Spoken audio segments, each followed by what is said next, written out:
Assalamualaikum warahmatullahi wabarakatuh.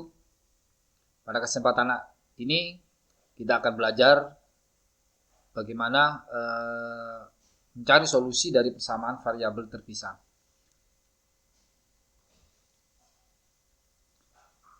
Misalkan persamaan diferensial biasa dy per dx sama dengan fxe, ini adalah suatu fungsi di dalam suatu persamaan.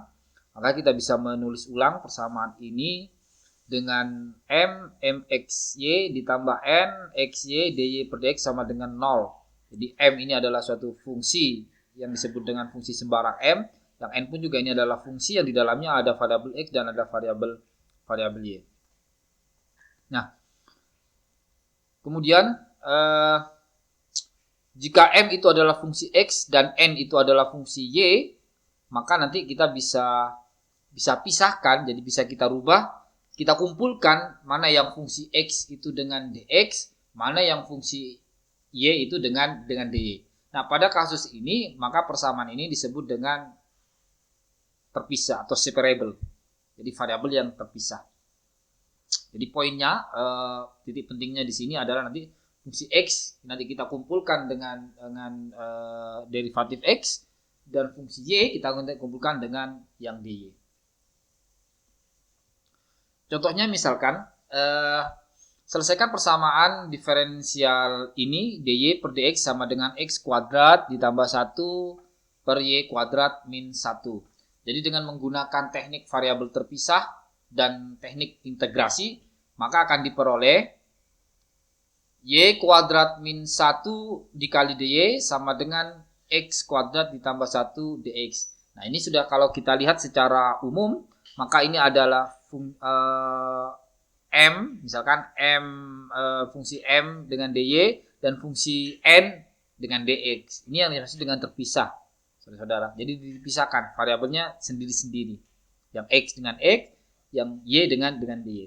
Nah, kemudian ketika variabel ini sudah terpisah, maka langkah berikutnya sama dengan tadi, yaitu dengan menggunakan integral. Jadi dengan menggunakan integral di kedua ruas kanan dan ruas kiri. Hasil integralnya y kuadrat min 1 itu adalah sepertiga y pangkat 3 min y. Sedangkan integral dari x kuadrat plus 1 adalah sepertiga x pangkat 3 ditambah x plus c. Di mana itu adalah hasil dari proses pengintegralan. Sehingga diperoleh y pangkat 3 dikurangi 3y sama dengan x pangkat 3 ditambah 3x ditambah c. Maka persamaan di atas ini sebenarnya adalah solusi secara implisit. Kemudian contoh yang berikutnya, misalkan ada persamaan dy per dx sama dengan 3x kuadrat ditambah 4x ditambah 2 per 2 y min 1. Sama juga kita menggunakan teknik perkalian silang. Jadi dikalikan silang supaya apa? Supaya terjadi proses pemisahan variabel antara y dengan x. Sehingga dengan menggunakan teknik integral, maka akan diperoleh solusi secara implisit, yaitu y pangkat 2 min 2y sama dengan x pangkat 3 ditambah 2x kuadrat ditambah 2x ditambah c. Jadi sekali lagi bahwa solusi ini atau fungsi ini itu dihasilkan dari proses integral. Nah, kalau kita lihat atau kita gunakan solusi yang eksplisit, jadi kalau solusi eksplisit itu pada intinya cirinya adalah y sama dengan. Jadi y sama dengan itu baru dikatakan karena solusi eksplisit. Sebenarnya sama saja. Jadi tinggal nanti yang kita gunakan apakah solusi implisit ataukah solusi eksplisit. Tapi biasanya yang sering atau umum yang kita gunakan adalah solusi eksplisit. Nah, yang solusi eksplisit ini y sama dengan 2 plus minus akar 4 ditambah 4 x pangkat 3 ditambah 2x kuadrat ditambah 2x ditambah c dibagi dengan 2. Ini teknik ini yang digunakan dengan menggunakan manipulasi aljabar. Ya, jadi kita gunakan manipulasi aljabar. Nah, bagaimana kalau misalkan kita mencari solusi khusus atau solusi masalah nilai awal? Ya tinggal kita substitusikan saja berapa nilai dari y ini. Jadi misalkan y0-nya sama dengan min 1, ya tinggal nanti kita substitusikan ke persamaan eksplisit tadi, sehingga akan diperoleh nanti C.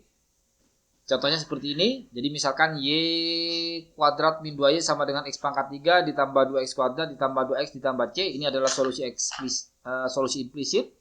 Kemudian nanti kita substitusikan, nilai Y-nya adalah min 1, sedangkan X-nya adalah 0. Ya, kalau kita dihitung, kalau kita lakukan proses penyelesaiannya, maka diperoleh C sama dengan 3. 3 ini kemudian disubstitusikan ke persamaan solusi eksplisit ini.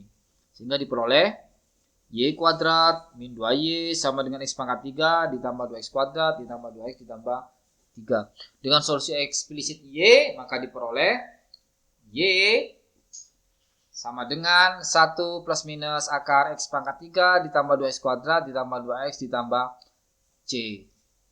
Nah, C-nya tadi ini tidak lain adalah 1 ditambah 3 sama dengan 4, sehingga diperoleh Y sama dengan 1 min akar X pangkat 3 plus 2X kuadrat ditambah 2X ditambah 4.